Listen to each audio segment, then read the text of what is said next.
ओडिया ई पत्रिका शुभपल्लवर तृतीय संस्करण रे प्रकाशित गल्प प्रणय संतक रचना करिछन्ति विश्वज्योति महांती। आसंतु सुनिबा। सबु नारी मिछि मिछिका बालीघर खेलिबा समयरु ही स्वप्न देखन्ति सुनार संसारटीए गढ़िबाकु, जेउठी थिबो खाली मनर मनिषटीए आउ ता चारिपटर परिवेश, ताकू ही निजर संसार मानि नहीं जीवन काटिबाकू पण करिथाए तरुणीटीए। आउ ये स्वप्न टिकिए अधिक रंगेई हो जाए यौवनर मृदु स्पर्शरे। नुआ मनिषटीए धसई पशि आसे मन भितरकू। मायाधर मानसिंह तरुण कविर आशा परी से स्वप्न देखे। फगुण मास और बसंत ऋतु सहित अति घनिष्ठ हो पड़े।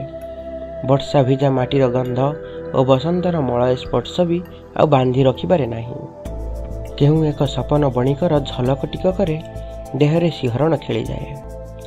सेमिति एक अद्भुत विद्युत तरंग प्राय खेली जाइथिला आभा देहरे ता विवाहर प्रथम रात्रि रे। आधुनिका नारी होइथिले भी विवाह पूर्व संकेतक सह कथा हेबार कौनसी सुजोग पाई नथिला आभा। तार आद्य यौवनर कलंकित अध्याय को पोड़ी पाउंस कर देबाकू और चिरदिन पाई सेही सबु स्मृति को कवर दे देबाकू आभार बापा परामर्श देइथिले। परामर्श तो नुहे, आदेश कहिले बाहुल्य हेबो। तापरे संकेतक सह निर्बंध और विवाह भी हो जाइथिला एक मास भितरे। आभा भी विवाह परे नुआ जीवनटीए गढ़िबाकू चेष्टा करिथिला। पुराना डायरीर सबु फर्द चिरी नियारे स्वाहा करि देइथिला। अविनाश देइथिबा समस्त उपहार घर पछपटे थिबा परित्यक्त गड़ियारे फोपाड़ी देइथिला। उपहार सबु फिंगिबा पूर्व शेष थर पाई छातीरे जाबुड़ी धरी मन शांति करी कांदिथिला से। आउ फेसबुक व्हाट्सएप इत्यादि रे जेमिति कौनसी संपर्क न रहे अविनाशଙ୍କ सह सेथिप्रति यथेष्ट ध्यान देइथिला आभा।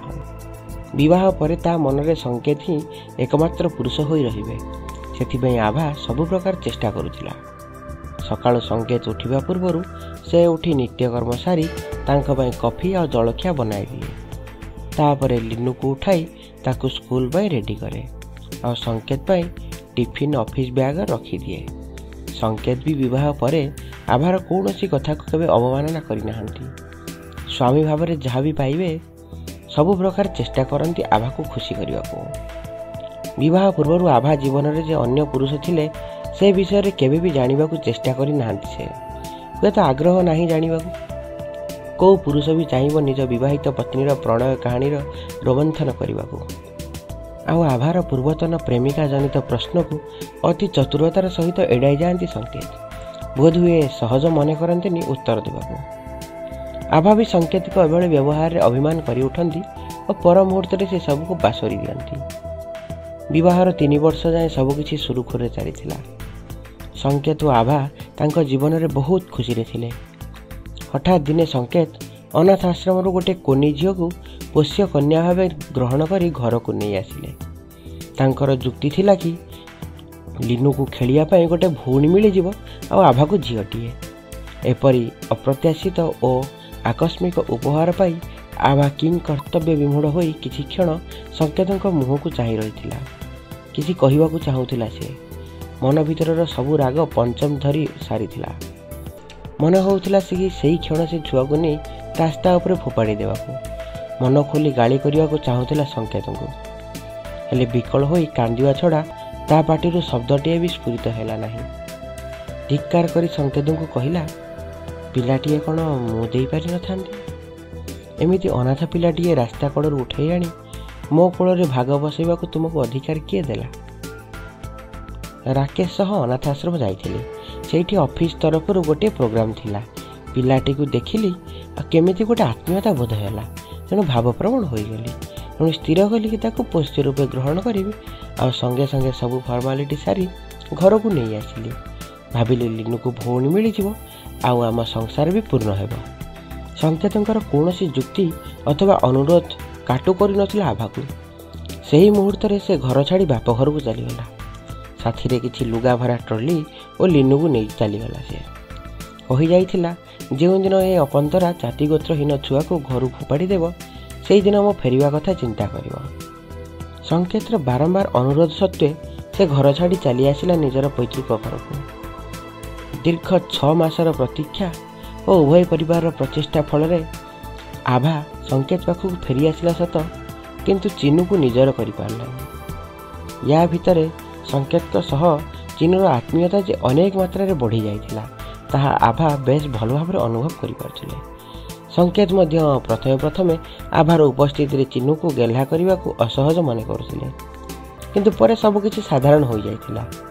ଉଭୟ ଝିଅଙ୍କୁ ଅନ୍ତରର ସହ ଭଲ ପାଉଥିଲେ ସଂକେତ।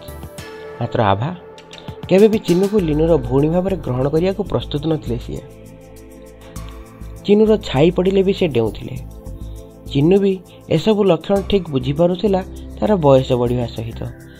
ସେ ବି ତାକୁ ବୋର୍ଡିଂ ସ୍କୁଲରେ ଛାଡ଼ି ଦେବାକୁ ସଂକେତଙ୍କୁ ବାରବାର କହୁଥିଲା, ମାତ୍ର ସଂକେତ ତା କଥାରେ ରାଜି ହେଉନଥିଲେ। ୟା ଭିତରେ ଅନେକ ବର୍ଷ ବିତିଗଲା ପରେ ବି ଆଭା ମାନସିକ ସ୍ୱୀକୃତି ଦେଇପାରୁନଥିଲା ଚିନୁକୁ ନିଜ ଝିଅ ହିସାବରେ। ସଂକେତଙ୍କ ଠାରୁ ବି ତାର ଦାୟିତ୍ୱ ବଢ଼ି ଯାଇଥିଲା। ଅନେକ ସମୟରେ ଚିନୁକୁ ନେଇ ଉଭୟଙ୍କ ମଧ୍ୟରେ କଳହ ହୁଏ, କିନ୍ତୁ ସଂକେତ ଚୁପ୍ ରହି ଝଗଡ଼ା ଆଡ଼େଇବାକୁ ଚେଷ୍ଟା କରନ୍ତି ସବୁବେଳେ। ଆଭାର ମାନସିକ ଦୁଶ୍ଚିନ୍ତା ଦିନକୁ ଦିନ ବଢ଼ୁଥାଏ। ଶାଶୁ ଶ୍ୱଶୁର ନଣନ୍ଦ ମୁକ୍ତ ପରିବାର ତାର। ମନ କଥା ଖୋଲି କହିଲେ ବି ଶୁଣିବାକୁ କେହି ନଥିଲେ ତାର। କିଏ ତା ମନରେ ଉଠୁଥିବା ଦ୍ୱନ୍ଦ୍ୱର ସମାଧାନ କରିବ? ସଂକେତ ତ ଚିନୁ ବିରୁଦ୍ଧରେ କିଛି ଶୁଣିବେ ନାହିଁ। କାହା କାନ୍ଧରେ ମୁଣ୍ଡ ରଖି ସେ ନିଜର ସାଇତା ଅଶ୍ରୁ ସବୁ ଓଜାଡ଼ି ଦେବ। କଲେଜ ବେଳର ବାନ୍ଧବୀ ଅହଲ୍ୟା, ଯାହା ସହ ତାହାର ଘନିଷ୍ଠ ବନ୍ଧୁତ୍ୱ ଥିଲା, ସେ ତ ବହୁତ ଦିନରୁ ଯୋଗାଯୋଗରେ ହିଁ ନାହିଁ। କେତେ କେତେ ରାତି ଅହଲ୍ୟା ସହ ହଷ୍ଟେଲରେ କଟେଇଛି ଆଭା ଅନିଦ୍ରା ରହି। ସେମାନଙ୍କ ଗପ ଆରମ୍ଭ ହେଲେ ଆଉ ସରିବାର ନାଁ ଧରେନି। କଲେଜ କ୍ଲାସ୍, କ୍ୟାଣ୍ଟିନ୍, କଲେଜ ଛକ ଗୁପଚୁପ୍, ଦହିବରା, ହଷ୍ଟେଲର ମାଉସୀ ଓ ତାକୁ କଣେଇ ଚାହୁଁଥିବା କ୍ଲାସମେଟ୍, କଲେଜ ଇଲେକ୍ସନ୍ ସବୁ ତାଙ୍କ ଗପର ଅଂଶବିଶେଷ ହୋଇଥାଏ। କିନ୍ତୁ ସେ ଆଜି କ'ଣ ଅହଲ୍ୟାକୁ ସବୁଠୁ ବେଶୀ ମନେ ପକାଉଛି? ହେଲେ ତାକୁ କାହିଁକି ସେ ଆଗେ ଯୋଗାଯୋଗ କରିବ? ଯିଏ ତା ବାହାଘରର ନିମନ୍ତ୍ରଣ ପାଇବି ବାହାଘରକୁ ଆସିଲାନି, ତାକୁ ଏ ଦୁଃଖ ସମୟରେ କାହିଁକି ମନେ ପକାଇବ ସିଏ? ହୁଏତ ସେ ବଦଳି ଯାଇଥିବ। ଅହଲ୍ୟା ମାନେ ତ ବଦଳନ୍ତି। କେତେ ଦିନ ଆଉ ପାଷାଣ ହୋଇ ରହିବ? କେଉଁ ତରୁଣ ଯୌବନ ସ୍ପର୍ଶରେ ମୁକ୍ତି ପାଇଯାଇଥିବ। ଆଉ ଏ ଅଭାଗିନୀ ଆଭା କ'ଣ ଅଲୋଡ଼ା ତାର? କିଛି ସମୟ ଶାନ୍ତ ରହିଲା ପରେ ଆଭା ବିବ୍ରତ ଜଣାପଡ଼ିଲା। ତେବେ କ'ଣ ତାର ପୁରୁଣା ପ୍ରେମିକ ଅବିନାଶ ହିଁ ଏକମାତ୍ର ଭରସା? ବାହାଘର ଠିକ୍ ହେବା ଦିନଠୁ ଆଭା ଅବିନାଶଙ୍କ ସହ ସମସ୍ତ ସମ୍ପର୍କ ଓ ଯୋଗାଯୋଗ ତୁଟେଇ ଦେଇଥିଲା। ତେବେ ହଠାତ୍ ଏତେ ବର୍ଷ ପରେ ଅବିନାଶକୁ ଯୋଗାଯୋଗ କଲେ କ'ଣ କହିବ ତାକୁ? ସେ କ'ଣ କହିବ ସଂକେତ କେମିତି ଗୋଟେ ଅନାଥ ଆଶ୍ରମରୁ ଛୁଆକୁ ଆଣି ତା ଛାତିରେ ଜାକି ଦେଇଛନ୍ତି? କ'ଣ ଭାବିବ ସିଏ? ଆଭା କ'ଣ ସଂକେତଙ୍କୁ ଦ୍ୱିତୀୟ ସନ୍ତାନ ଦେବାକୁ ଅସମର୍ଥ ଥିଲା? ନା ତା ପରିବାରର ଫାଟ ପାଇଁ ସଂକେତ ଦାୟୀ ଓ ଆଭା ଚାହେଁ ସାନ୍ତ୍ୱନା? ହେଲେ ସଂକେତ ତ କେବେ ବି ସ୍ୱାମୀର କର୍ତ୍ତବ୍ୟରେ ଅବହେଳା କରିନାହାନ୍ତି। କୌଣସି ଆବଶ୍ୟକତାକୁ ଅସମ୍ପୂର୍ଣ୍ଣ ରଖିନାହାନ୍ତି। ସେ କେବେ ବି ଉଚ୍ଚ ସ୍ୱରରେ ଅପମାନିତ କରିନାହାନ୍ତି। ତେବେ ଅବିନାଶ ପରି ପରପୁରୁଷ ଆଗରେ ନିଜ ସିନ୍ଦୁରର ଅପମାନରେ ତାକୁ ମିଳିବ କ'ଣ? ଅପରପକ୍ଷରେ ଅବିନାଶ ବି କିପରି ଗ୍ରହଣ କରିବ ତାକୁ? ସେ କ'ଣ ଆଉ ପୂର୍ବବତ୍ ତାର ପ୍ରତି ଶବ୍ଦ ଶୁଣିବାକୁ ବ୍ୟାକୁଳ ଥିବ? ସେ ବିବାହ କରିସାରିଥିବ, ତାର ସ୍ତ୍ରୀ ପିଲା ବି ଥିବେ। ଅଯଥାରେ ଅସୁବିଧାରେ ପକାଇବା ବି ଠିକ୍ ହେବନି। ଶେଷରେ ନିଜ ଆଖିର ଲୁହ ନିଜ ଓଠରେ ଲୀନ କରିବା ପାଇଁ ଶ୍ରେୟ ମନେ କଲା ଆଭା ଏବଂ ଘର କାମରେ ନିଜକୁ ବ୍ୟସ୍ତ ରଖିବାକୁ ଚେଷ୍ଟା କଲା। ରାତି ପାହିଲେ ଲିନୁର ଜନ୍ମଦିନ। ସଂକେତଙ୍କ ଅଫିସ୍ ସାଙ୍ଗମାନେ ତାଙ୍କ ପତ୍ନୀମାନଙ୍କ ସହ ରାତ୍ରି ଭୋଜିରେ ଯୋଗ ଦେବେ। ସବୁ କାମ ଆଭାକୁ ହିଁ ସମ୍ଭାଳିବାକୁ ପଡ଼ିବ। ସଂକେତ ବାହାର କାମରେ ଯେତେ ଧୁରନ୍ଧର, ଘର କାମରେ ସେତେ ସହଜ ନୁହନ୍ତି। ତାଙ୍କୁ ଗୋଟାଏ କାମ କରିବାକୁ କହିଲେ ସେ ଆଉ 4ଟା କାମ ଲଗାଇ ଦେବେ। ତେଣୁ ସବୁ କାମ ଆଭା ନିଜେ କରେ। ମନେ ମନେ ଭାବେ, ଚିନୁ ଯଦି କାମରେ ସାହାଯ୍ୟ କରନ୍ତା। ହେଲେ ସଂକେତ ତାକୁ ତ ପୁରା ଗେହ୍ଲା କରିକି କାନ୍ଧରେ ବସାଇ ରଖିଛନ୍ତି। ହାତ ଉଞ୍ଚେଇବା ପୂର୍ବରୁ ଗାଲ ଆଉଁସିବାକୁ ମାଡ଼ି ଆସନ୍ତି ସେ। ଏସବୁ କିନ୍ତୁ ଆଭା ଦେହରେ ଯାଏନି। କିନ୍ତୁ ସଂକେତ ଭଳି ପାଷାଣ ହୃଦୟ ଆଗରେ କିଛି ନ କହି ଚାଲିଯାଏ ଆଭା। ଘରର ଜିନିଷ ସବୁ ଆଡ଼େ ସାଡ଼େ ହୋଇ ପଡ଼ିଛି, ଏଯାଏଁ ସଫା ହୋଇପାରିଲାନି। ସନ୍ଧ୍ୟାରେ ଅତିଥିମାନେ ଆସିବେ, ପୁଣି କେକ୍ ପାଇଁ ଅର୍ଡ଼ର ଦେବାକୁ ସଂକେତଙ୍କୁ ମନେ ପକାଇବାକୁ ପଡ଼ିବ, ନହେଲେ ସେ ଭୁଲିଯିବେ। ସମୟ ପୂର୍ବରୁ ରୋଷେଇ ସାରି ଅତିଥିମାନଙ୍କ ସହ ସମୟ ବିତେଇବାକୁ ପଡ଼ିବ। ଦେଖିବାକୁ ଗଲେ ନିଜେ ସଜବାଜ ହେବାକୁ ସମୟ ନାହିଁ। ସନ୍ଧ୍ୟାରେ ଶାଢ଼ୀ ପିନ୍ଧିବ କି ଡ୍ରେସ୍ ପିନ୍ଧିବ ତାହା ବି ଏଯାଏଁ ସ୍ଥିର କରିପାରୁନି। ହଠାତ୍ ଠେଲାପେଲା ହୋଇ ଚିନୁ ଓ ଲିନୁ ଘର ଭିତରକୁ ପଶି ଆସିଲେ। କିଛି ନ ବୁଝି ଚିନୁକୁ 2 ଚାପୁଡ଼ା ପକାଇଦେଲା ଆଭା। ପରେ ଜାଣିଲା କି ଲିନୁ ଚିନୁର ଚକୋଲେଟ୍ ନେଇ ଦୌଡ଼ି ପଳାଇ ଆସିଥିଲା। ବିନା ଦୋଷରେ ମାଡ଼ ଖାଇଥିବାରୁ ଚିନୁ ଆଖି ଛଳ ଛଳ ହୋଇ ଉଠିଲା। କିନ୍ତୁ ସେ କାନ୍ଦକୁ ନିୟନ୍ତ୍ରଣ କରି ବାହାରକୁ ଚାଲିଗଲା। ଲିନୁ କହିଲା, ମାମା ଚିନୁର ତ କିଛି ଭୁଲ ନାହିଁ, ତାକୁ କାହିଁକି ମାରିଲ? ଆଭାକୁ କିନ୍ତୁ ଭୁଲ ଠିକ୍ କିଛି ଦେଖାଯାଉନଥିଲା। ଅନେକ ଦିନର ରାଗ ସଂକେତଙ୍କ ଅନୁପସ୍ଥିତି ଯୋଗୁଁ ସୁଝେଇ ପାରିଥିବାରୁ ସେ ଗୋଟେ ଗୋଡ଼ ଜିଣିଲା ପରି ଖୁସିରେ ଦୀର୍ଘ ନିଶ୍ୱାସ ମାରିଲା। ଲିନୁ ବି ମନ ଦୁଃଖରେ ଦୁମ୍ ଦୁମ୍ ପାଦ ପକାଇ ବାହାରକୁ ବାହାରିଗଲା। ଆଭା ପ୍ରକୃତିସ୍ଥ ହେଲା ପରେ ସନ୍ଧ୍ୟାରେ ଡ୍ରେସ୍ ପିନ୍ଧିବ ବୋଲି ସ୍ଥିର କଲା। ଶାଢ଼ୀ ପିନ୍ଧି ସବୁ କାମ କରିବା ସହଜ ହେବନି, ତେଣୁ ସେ ଆଲମିରାର ଉପର ଥାକରେ ଥିବା କଟନର ଅରେଞ୍ଜ ଓ ବ୍ଲାକ୍ କମ୍ବିନେସନ୍ ଡ୍ରେସ୍ଟିକୁ ବାହାର କଲା। ହଠାତ୍ ସେ ଅନୁଭବ କଲା କି କିଛି ଗୋଟାଏ କାଗଜ ତଳେ ଖସି ପଡ଼ିଲା। କାଗଜଟିକୁ ହାତରେ ଧରି ଜାଣିବାକୁ ବେଶୀ ସମୟ ଲାଗିଲାନି ଯେ ସେଇଟା ଗୋଟେ ଚିଠି ବୋଲି। ହଠାତ୍ ଅନେକ ଭାବନା ତା ମନରେ ଖେଳିଗଲା। ବିଭିନ୍ନ ଦିଗରୁ ଭିନ୍ନ ଭିନ୍ନ ସମ୍ଭାବନା ଭାବିବାକୁ ଲାଗିଲା ସେ। ଏ କ'ଣ ତାହେଲେ ସଂକେତ ଲୁଚେଇ ରଖିଛନ୍ତି ଆଲମିରାରେ? ସେଇଥିପାଇଁ ବିବାହ ପୂର୍ବରୁ କଥା ପ୍ରଶ୍ନ କଲେ ଆଡ଼େଇ ଯିବାକୁ ହିଁ ସୁବିଧାଜନକ ପନ୍ଥା ବୋଲି ସ୍ଥିର କରିଛନ୍ତି ସଂକେତ। ସେ ପ୍ରେମିକା ସହ ଏବେ ବି କ'ଣ ତାଙ୍କର ସମ୍ପର୍କ ଅଛି? ଏମିତି ଭାବୁ ଭାବୁ ଆଭା ମନରେ ଚଡ଼କ ମାରିଲା ପରି ପ୍ରଶ୍ନଟିଏ ଉଙ୍କି ମାରିଲା। ଏ ଚିଠି ଅବିନାଶ ପଠାଇ ନାହାନ୍ତି ତ? ଏ ତ ସଂକେତଙ୍କ ହାତରେ ପଡ଼ିଗଲା ଓ ସେ ତାକୁ ଜଣେଇ ଅଡ଼ୁଆ ପରିସ୍ଥିତି ସୃଷ୍ଟି କରିବାକୁ ଚାହୁଁନଥିବେ। ହୁଏତ ତା ଅତୀତକୁ ବର୍ତ୍ତମାନକୁ ଆଣି ପାରିବାରିକ ଜୀବନ ଖରାପ କରିବାକୁ ଚାହୁଁନଥିବେ। ଆଭା ମୁଣ୍ଡ ଠିକ୍ରେ କାମ କରୁନଥିଲା। ଅସ୍ଥିର ମନରେ ମୁହଁରୁ ଖାଲି ବାହାରି ଆସିଲା, ଅବିନାଶ ତମେ କ'ଣ କଲ? ମୋ ପରିବାରରେ ବିଷମଞ୍ଜି ବୁଣିବା କ'ଣ ଦରକାର ଥିଲା ତମର? ଧୀରେ ଧୀରେ ପ୍ରକୃତିସ୍ଥ ହେବାକୁ ଲାଗିଲା ଆଭା ଏବଂ ଚିଠିଟିକୁ ପଢ଼ିବାକୁ ଆରମ୍ଭ କଲା।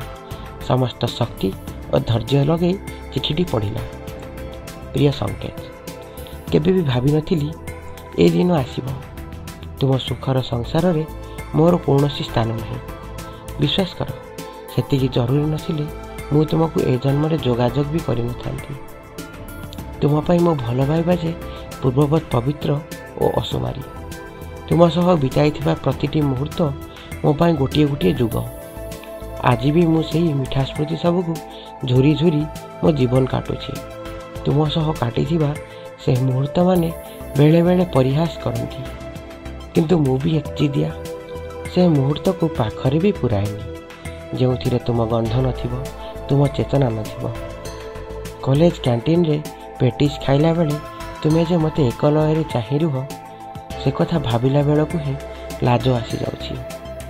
ସବୁବେଳେ ମୁଁ ପିଉଥିବା କୋଲ୍ଡ ଡ୍ରିଙ୍କରୁ ହିଁ ତମେ ଟିକେ ପିଇବାକୁ ଚେଷ୍ଟା କର। ରାସ୍ତାରେ ଚାଲିଲା ବେଳେ ମୋ ହାତ ଧରି ଯେମିତି ଛୋଟ ଛୁଆଟିକୁ ଯତ୍ନରେ ନିଆଯାଏ। ଛାଡ଼ ସେସବୁ କଥା। ସେସବୁ ଆଜି ବି ମୋତେ ତୁମ ପ୍ରେମରେ ପକାଇବାକୁ ବାଧ୍ୟ କରନ୍ତି। ଆଉ ମ୍ୟାଗି ବନେଇ ମୋ ପାଇଁ ଟିଫିନ୍ରେ ଆଣ ଓ ଖାଇଲା ପରେ କେମିତି ଲାଗିଲା ପଚାରି ଯେଉଁ ଆଗ୍ରହରେ ମୋ ଉତ୍ତର ଅପେକ୍ଷାରେ ଥାଅ, ଭାବିଲେ ଏବେ ବି ହସ ଲାଗେ। ଏମିତି ଛୋଟ ଛୋଟ କଥା ତ ଅନେକ ଅଛି। ଭାବିଥିଲି ସାରା ଜୀବନ ତୁମ ହାତ ଧରି ଏହିଭଳି ମୁହୂର୍ତ୍ତ ସବୁ ସାଉଁଟି ନେବି ଆଉ ସାଇତିକି ରଖିବି, କିନ୍ତୁ ମୋ ଭାଗ୍ୟରେ ହାରିବା ଯେ ଲେଖା ଥିଲା ତାହା ମୁଁ ଜାଣିନଥିଲି।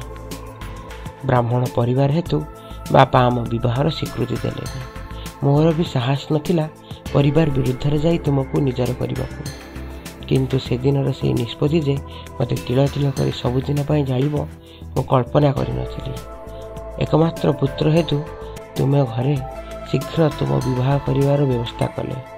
ଆଉ ଯେବେ ମୁଁ ଜାଣିଲି ତୁମ ବାହାଘର ମୋ ବାନ୍ଧବୀ ଆଭା ସହ ହେବାକୁ ଯାଉଛି, ମୋ ପାଦ ତଳୁ ମାଟି ଖସିଗଲା ପରି ଲାଗିଲା। ଅବସାଦଗ୍ରସ୍ତ ହୋଇ ଘର ଛାଡ଼ି ଚାଲି ଆସିଲି। ଭାଗ୍ୟର ବିଡ଼ମ୍ବନା ଯେ ଆତ୍ମହତ୍ୟାର ପ୍ରଚେଷ୍ଟାରେ ବି ବିଫଳ ହେଲି। ଆଉ ଡାକ୍ତରଖାନାରେ ଜାଣିବାକୁ ପାଇଲି ଯେ ମୁଁ ଗର୍ଭବତୀ। ହଁ ସଂକେତ, ତୁମ ଭଲ ପାଇବାର ଦାନ ମୋ ଗର୍ଭରେ ଥିଲା। ତେଣୁ ମୁଁ ସ୍ଥିର କଲି ନିଜ ପାଇଁ ନହେଲେ ବି ଆମ ପାଇଁ ବଞ୍ଚିବି। ଛୁଆଟିକୁ ମାରି ଆମ ପ୍ରେମକୁ ଅସମ୍ମାନିତ କେମିତି କରିଥାନ୍ତି। ଦୀର୍ଘ 3 ବର୍ଷ ଉଭୟ ମା ଓ ବାପାର ଭୂମିକା ତୁଲାଇ ଆଜି ମୁଁ କ୍ଳାନ୍ତ। ଏ ଜୀବନର ଯୁଦ୍ଧ ଶେଷ ଅବସ୍ଥାରେ ପହଞ୍ଚି ଯାଇଛି ମୋର। ଆଜି ମୁଁ ଡାକ୍ତରଖାନାରେ। ହୁଏତ ଆଉ କିଛି ମୁହୂର୍ତ୍ତ କି କିଛି କ୍ଷଣର ଅତିଥି ମୁଁ। ତାପରେ ମୁଁ ମୁକ୍ତ ହୋଇଯିବି ତୁମ ପ୍ରେମରୁ, ତୁମ ଦାନରୁ, ତୁମର ଏଇ ଦୁନିଆରୁ। ମୁଁ ଅଭାଗିନୀ ବୋଧହୁଏ ତୁମ ସହ ଶେଷ ଦେଖା ବି କରିପାରିବିନି। ତୁମ ଛାତିରେ ମୁଣ୍ଡ ରଖି କାନ୍ଦି ବି ପାରିବିନି। ତୁମକୁ ମୋ ଆଖିର ଲୁହ ବୁଝିବାର ସୁଯୋଗ ଦେଇପାରିବିନି। ମୋର ଶେଷ ଅନୁରୋଧ ରଖିବ, ଆମ ଝିଅକୁ ନିଜର କରିବ। ମୋ ଭାଗରେ ସିନା ତୁମ ଭଲ ପାଇବା ନଥିଲା, ହେଲେ ତା ମୁଣ୍ଡରୁ ତା ବାପାର ଭଲ ପାଇବାକୁ ହଟାଇ ଦେବନି। ମୁଁ ସିନା ରହିବିନି, କିନ୍ତୁ ମୋ ରକ୍ତ, ଆମ ଝିଅ ତୁମକୁ ଲାଗିଲା, ମୋତେ ନିରାଶ କରିବ। ଆଉ ହଁ, ଆଭାକୁ ଏସବୁ କଥା କିଛି ବି କହିବନି। ମୁଁ ଚାହୁଁନି କି ଆମ ବନ୍ଧୁତାରେ ଆଭା ଗୋଟେ ସୌତୁଣୀକି ଦେଖୁ ବୋଲି। ଇତି ତୁମର ଅଭାଗିନୀ ଅହଲ୍ୟା।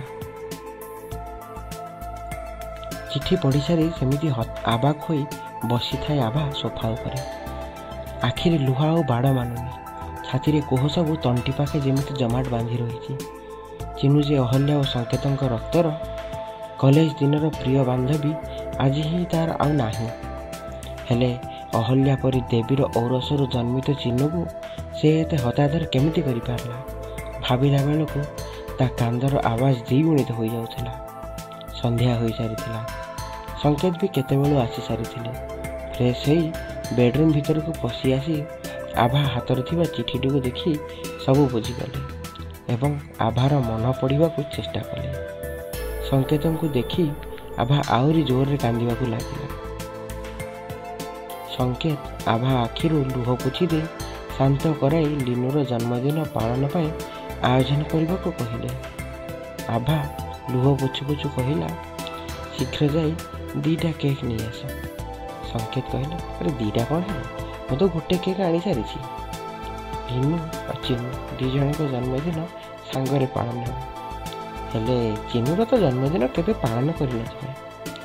ସେଇଠୁ ଉତ୍ତରରେ ଆଭା କହିଲେ, ଆଜିଠାରୁ ମୋର 2ଟା ଝିଅ, ଆଉ 2 ଜଣଙ୍କ ଜନ୍ମଦିନ ଏକା ସାଙ୍ଗରେ ହିଁ ପାଳନ ହେବ। ଆଉ ବୋଧେ କିଛି ବୁଝିବାକୁ ବାକି ନଥିଲା ସଙ୍କେତଙ୍କର। ଆଭାକୁ ଆଲିଙ୍ଗନ ପୂର୍ବକ କପାଳରେ ଏକ ମୃଦୁ ଚୁମ୍ବନଟି ଆଙ୍କିଦେଲେ ଏବଂ ଅନୁଭବ କଲେ ଯେ ତାଙ୍କ ପାଷାଣୀ ଅହଲ୍ୟା ଆଜି ମୁକ୍ତ ହୋଇସାରିଛି। ଧନ୍ୟବାଦ।